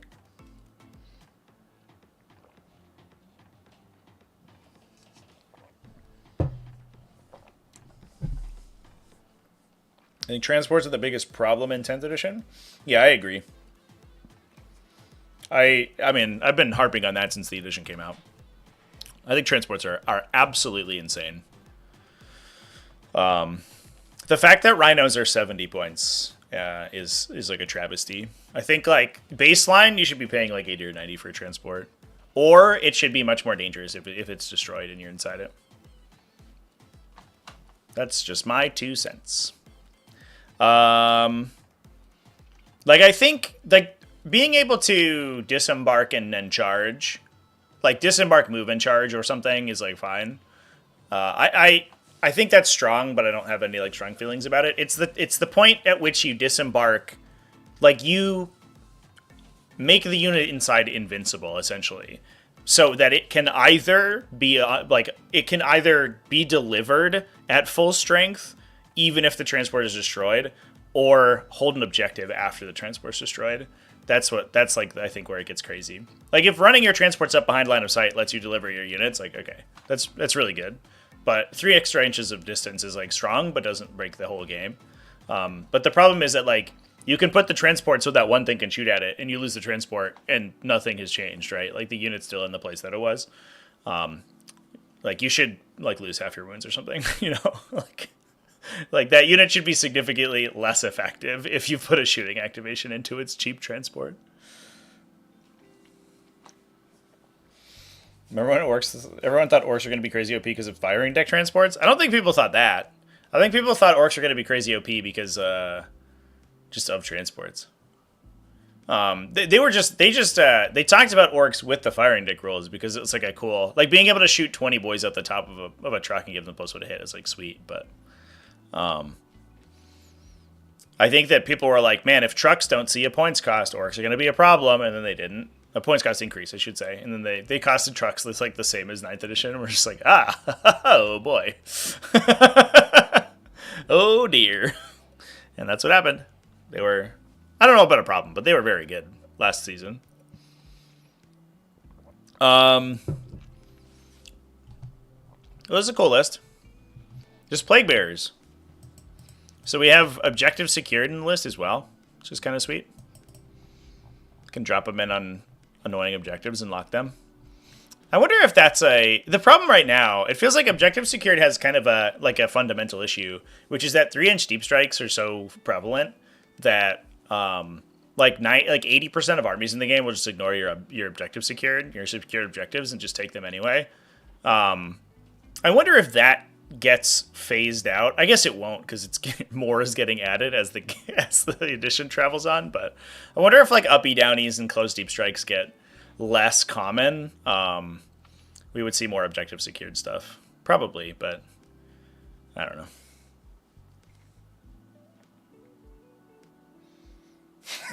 Last time I was in a tank that blew up, I was totally fine. Yeah. Yeah, right? Somebody put an anti-tank like shaped charge on my vehicle and detonated. And everyone inside was cool. One guy took 1 mortal wound. He got a little bit of shrapnel in his hand. He had to get a band-aid. Oh, jeez.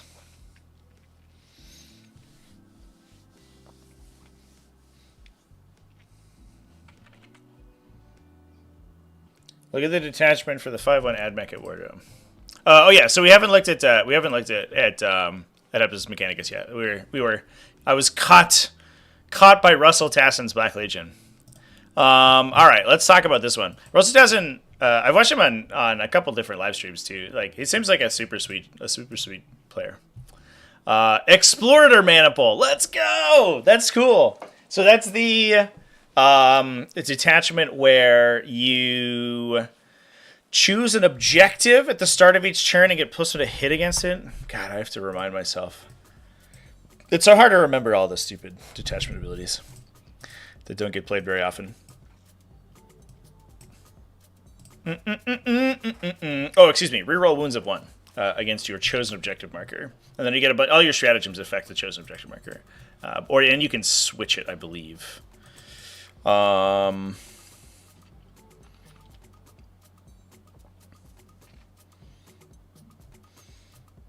Yeah, you can info slave skull to count people as being on the chosen objective marker. 2 tech priest engine seers. Okay. This plus just +1 to hit. Little +1 to hit, guys. No, they give feel no pain 5 up. Huh. Okay. Interesting. It's a little funky.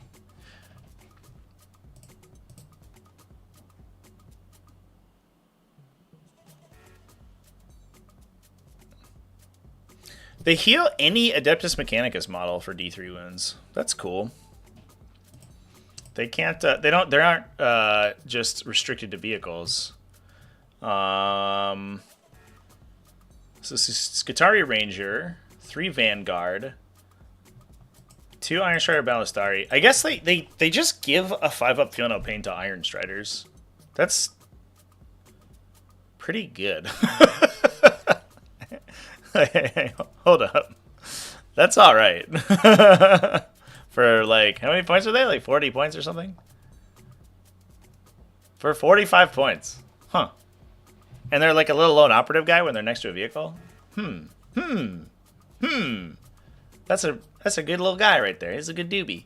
Cataphront Breachers, 1 Skystalker, some Infiltrators, 3x3 Sidonian Dragoons, a Calidus Assassin, and Inquisitor Draxus. The characters again? 1 Manipulus, double Techno-Archaeologist. So we have a Manipulus with Logos to give reroll +1 to hit, targeting the acquisition objective marker. And then he himself is giving lethals. So we have a better chance if we're fishing for lethals with the arc gun to because they get reroll hits if they're next to a battle line unit. So if they're shooting with a battle line unit, they can get +1 to hit, and then reroll hits to fish for lethals. There's a Techno Archaeologist with Magus, which gives them CP on a 4-up if they're next to their chosen objective marker, but I don't know how often that's going to happen. That's probably just a points filler. Yeah, and then a trillion Sidonian Dragoons. Now, the acquisition objective marker reroll affects all of your attacks. And you can, let's see, you can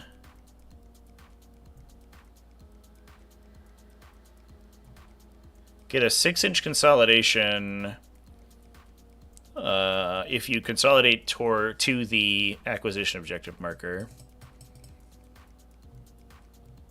No other ways to buff the Sidonian Dragoons, but that's probably fine. They might be good enough just with the hit rerolls to, or the wound rerolls with the lance attacks to do enough damage to like sort of close the distance so that you can buff up the Breacher team. And also just run a trillion little guys to muck things up too.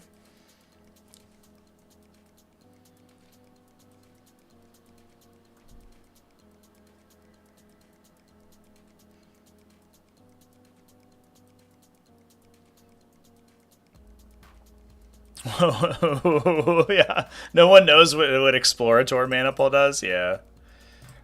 Yeah, I know the objective. Like everything triggers off of their objective, their like chosen objective mechanic, but exactly what their stratagems are, I always forget. And it has like a weird, just on Wikipedia, it has like a weird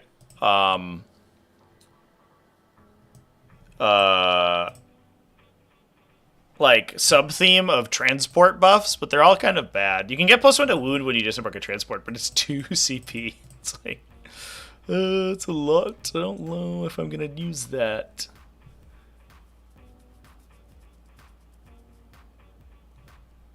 Yeah,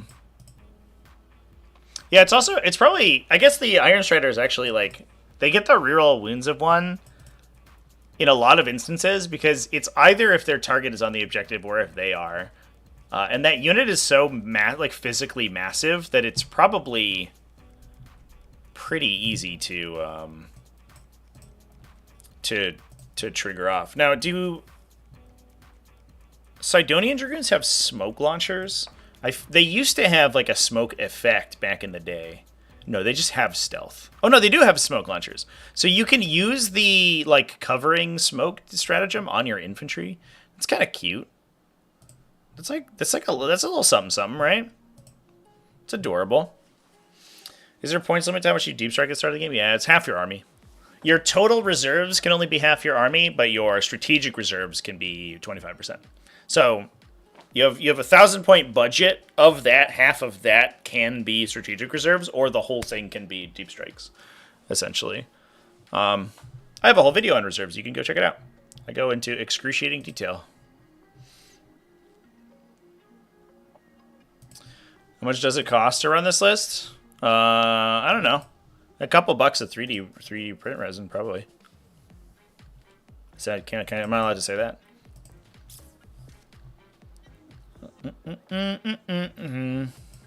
Yeah, so you can 1 CP stealth your Taraxi and Skitari units if they're within 6 inches of the Sidonian Dragoons. That's actually really cool.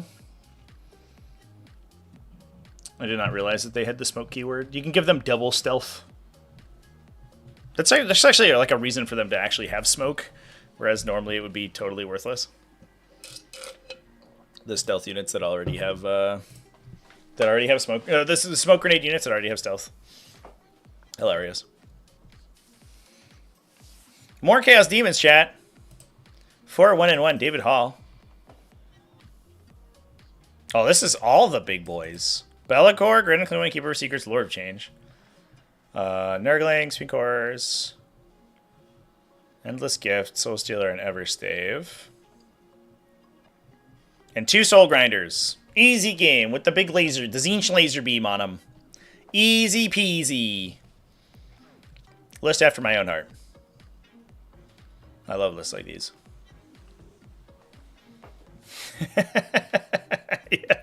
Yeah, just basically free from cults. Easy. Easy game. Oh, man. All right, chat. Anything else that we want to take a peek at? I'm probably going to hop off in a little bit here. But if anybody has any other factions they want to look for, then be my guest. I didn't see any Space Wolves. And I certainly don't know if the Space Wolves that we did see are...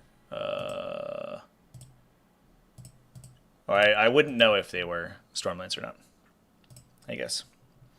For looking at the previous request.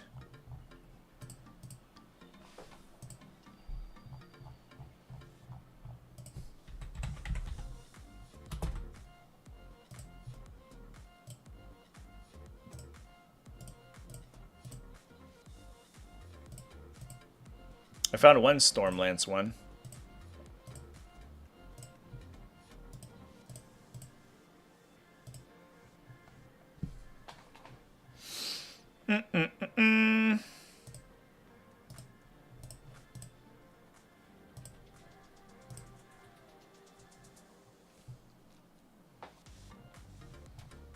Any Righteous Crusaders? It is significantly harder to look for specific detachments, to be fair, chat. So, I don't have a good way to just find it for the what detachment everyone played without clicking on every individual list. I can look for a faction, but I can't look for a detachment.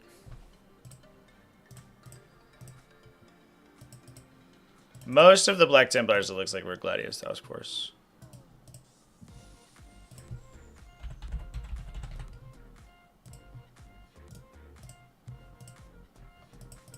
Or Ironstorm, I guess.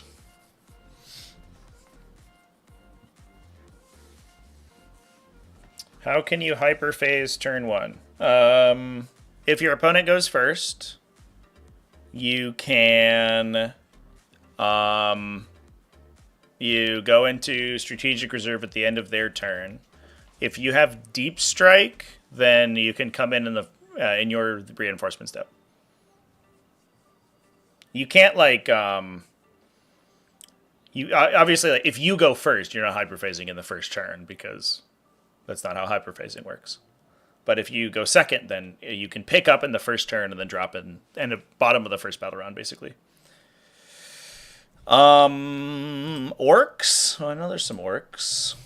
I don't. It's all like 9th edition or 10th. I keep saying 9th edition orks like it's the old like edition, but it's all index orks. Like I don't know how relevant it is.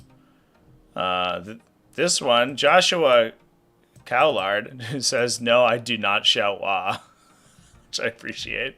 It's funny because, like, I think, like, the very competitive, it feels to me like the very competitive orc scene is all, like, very taciturn, like, methodical people. And they're like, all right, this is the, this is the quintessentially correct turn to wah, so I will declare the wah this turn. And their opponent's like, well, you gotta yell it. And they're like, no, I'm not doing that. I'm like a shy nerd with glasses who's like, 5'4". And a forehead the size of Jupiter because to contain his massive intellect. And then people are like, "Oh, why didn't you shout the wah?" And it's like, well, it's just funny. It's like a total juxtaposition. So Beast Boss, War Boss on Warbike with Super Cyborg. What's on Warbike? Is that guy still legal? I think I've asked this question before, and I definitely was always. I think I've always been surprised that he's still in the Legends document, or he's still in the Forge World document. Yeah, that's interesting. What's the points difference between him and a Death Killer? Isn't the Death Killer the same points cost? Oh, it's 5 points less, or 5 points more. Okay, so. I guess it's bigger, too. Captain Madrak, 10 Beast Nagas, 10 Flash Kits, 11 Gretchen. 2x6, 1x5 Mega Knobs. Do you get a discount for taking 5 Mega Knobs? I guess you probably do, right? Because they're supposed to have a character inside the unit. Inside the box that you buy.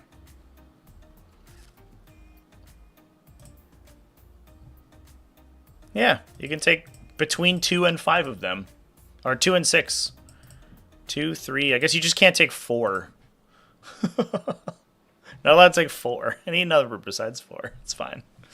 10 knobs, 2x5 Storm Boys, or 3x5 Storm Boys, excuse me. 3 minimum Storm Boys, 6 trucks. Just a good old trucks things. Just good old truck rush.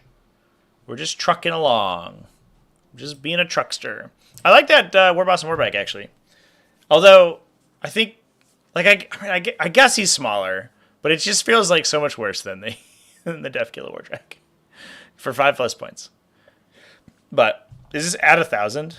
It is at 1,000, so I think he had to cut that. But you lose 2 wounds basically, and all like the cool guns and stuff, and the weird abilities.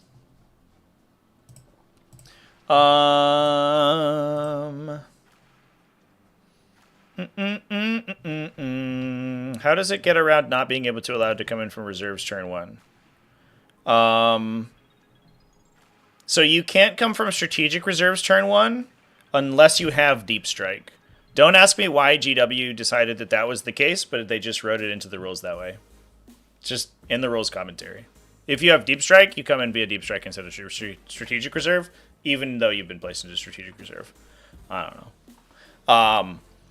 So you don't use the strategic reserve rules when you're deep striking. The only restriction on coming in out of reserve turn 1 otherwise, besides strategic reserves, is if you have been placed into reserves in the battle formation step, which is how you can redeploy in other ways on turn 1. Watch my reserve video. I have like a 40-minute video talking about all that stuff. All right, let's look at the Oxford Super Mage and see if we can find any Death Watch. There was none. I have bad news on Death Watch. Oh no.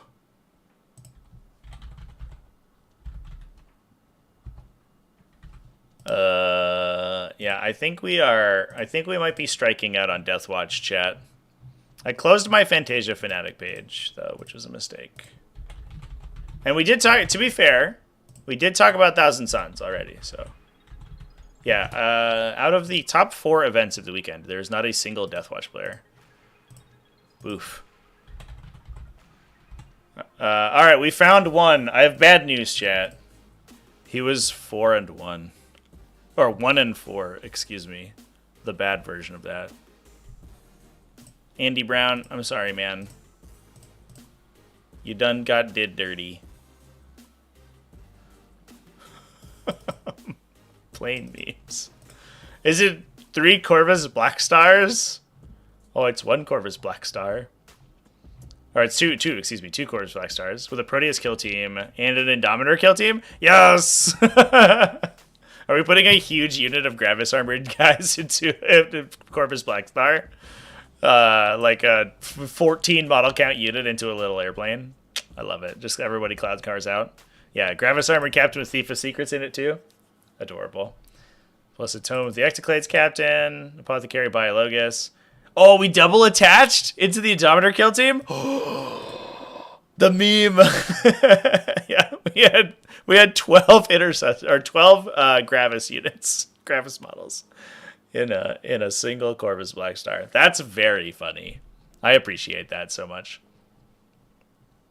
All right. Well, the meme has been successfully executed.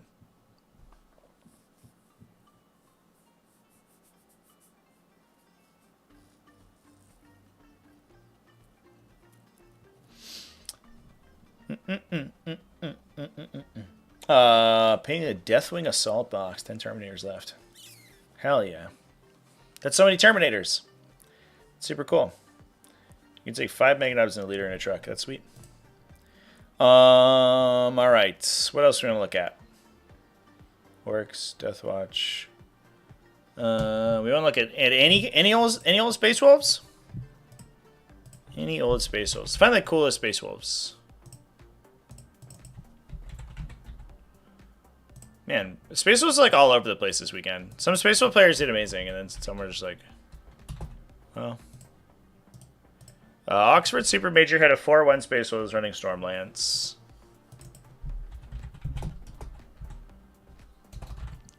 Wardrome had a 4-1 Space Wolf player running Stormlance. And Grand Clash had a 3-2 Space Wolf player running Stormlance. Yeah, everyone's on Stormlance today. We'll look at the one from Wardrome, I guess. Travis Gray saying he'll charge you. Oh, he was running Bjorn. That's cool. Bjorn's a Chad. What a cool guy. Canis Wolfborn, Logan Grimnar, Ragnar Blackmane. Ragnar Blackmane.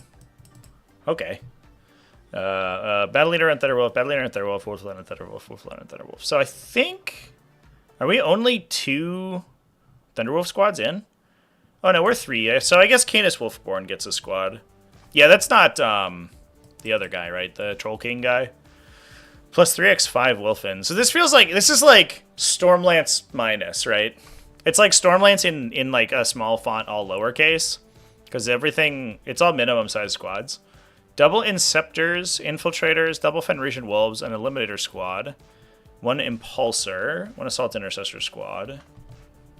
And Ragnar Blackmane. So Ragnar Blackmane gets the Assault Intercessor squad because that's rad.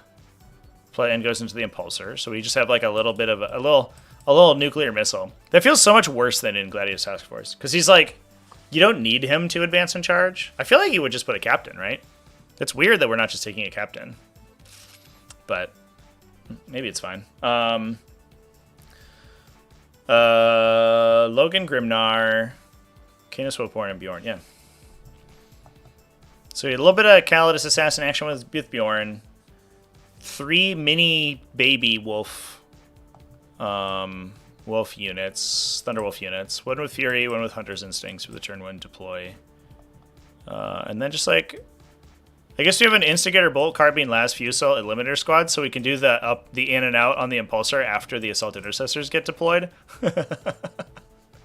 They're like an insurance policy on the Impulsor. It's like, did you pay 80 points to make your 100-point like mediocre melee unit better? Just pay 75 additional and get extra use out of it. And then a bunch of utility. That's nice. I kind of like this version. The one that's like 24 Thunderwolves in 30 Wolfen feels like a little bit on the nose, on the cute little button like wet nose, but kind of a little bit too aggressive in my opinion. But this one seems kind of all rounded. I like it. That's an interesting Stormlance, I guess.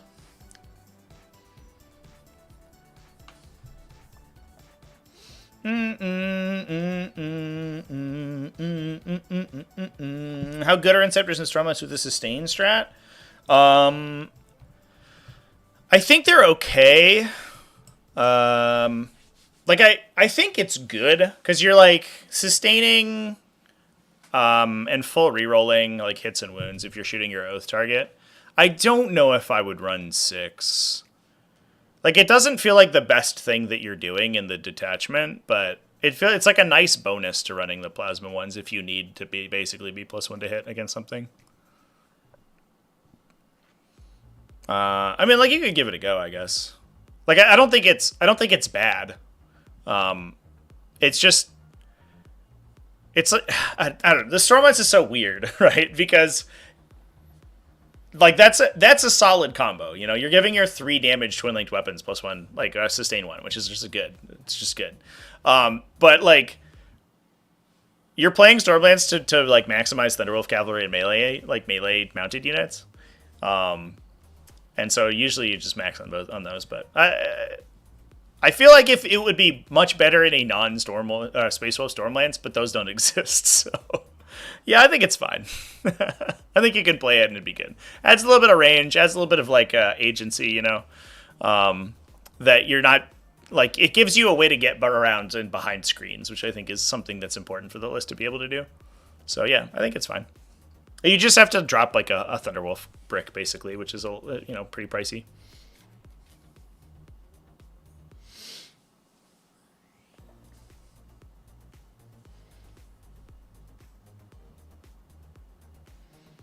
They don't punch up well. I mean, it's kind of what Twin Linked is for, right? Like you're shooting 12 shots. You should hit all 12 or more than. You should hit probably 14, which means you're probably getting 7 or 8, like 7-ish wounds through with Twin Linked. And if they're not, sometimes you can get around cover when you're meteoric descending, and then you're putting like most people on like 5 or 6 up saves, and that kills most vehicles in the game.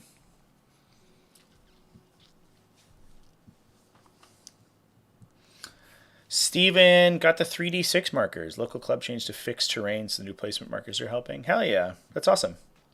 I got a copy of the Objective Control sent me a copy of they have a new variety of terrain layout marker that they're prototyping, and they have one that's anti-glare, like specifically for streamers, and they sent me one. And the next event that that uses US Open layouts that I stream at, I might ask to use those, because the glare at Florida ATC was pretty bad off of the acrylic templates, and I might ask to use the anti-glare ones, which would be kind of rad. So shout out to those guys too.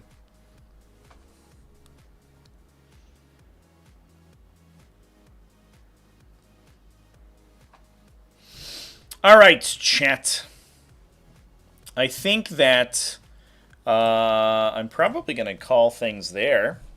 Pretty good episode. Thanks everyone for coming and hanging out with me. Yeah, I mean, we're in an interesting spot with the metagame. Like I said, we're really like, I think things have kind of been solved or are getting to that point.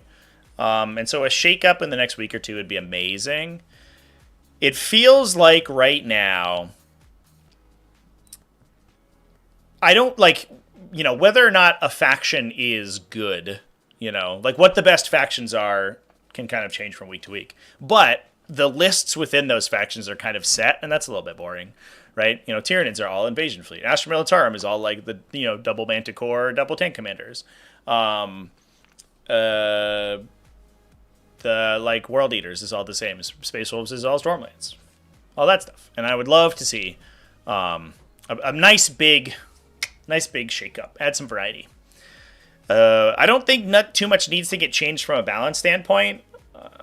Maybe some Necron stuff, maybe some Guard stuff. I would like to see some internal balances change, but from like on holistically, I think the game's at a very healthy spot. And we'll see. I don't know. I'm excited. I think the next couple of weeks are going to be super exciting. So I'm super excited.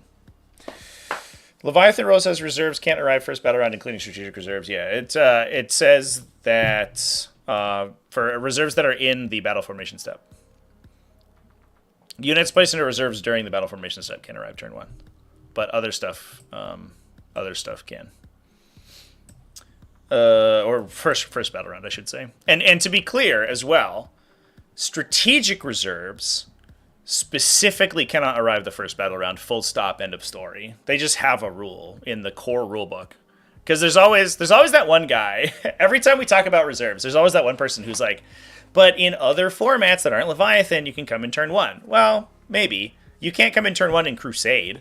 And if there are other mission formats that I don't know about, then sure, then you're right. I guess like Open War, right? The one from the mission in the core rulebook, you can come in turn 1. But basically any other situation, you can't. Strategic reserves can never come in turn 1 because that's just in the core rules. Doesn't matter what format you're playing, that's just in there. All right, chat. I wish, and by the way, put that in the stupid rulebook, GW. What are you doing? This is like somehow, like myself and every TO I talk to, basically like has to answer this question so often because it's so poorly communicated by GW, and they always refuse to put the dumb no reserves on turn 1 rule in the rulebook. They put it buried in a mission pack somewhere where no one's going to read it, but they put it in every mission that says that. Just put it in the core rulebook. It saves everybody reading time, and it gives you a centralized place that everyone can read the mechanic. You never change it. So why is it not like codified as a core rule? It's so frustrating to me. That one specifically just like wigs me out because it's so poorly defined by GW. It's so dumb. It's so dumb. Yeah, like I hate that I had to like make a super long reserves video that is super long because it's not that difficult of a mechanic. It's just that like there are so many like but if, you know, if this is true, then this. You're like, oh my god. Very, very frustrating. Very frustrating. All right, chat. But I'm going to go ahead and pop off. Thanks, everyone, for hanging out with me. I don't have a stream scheduled tomorrow. It depends on how my editing goes.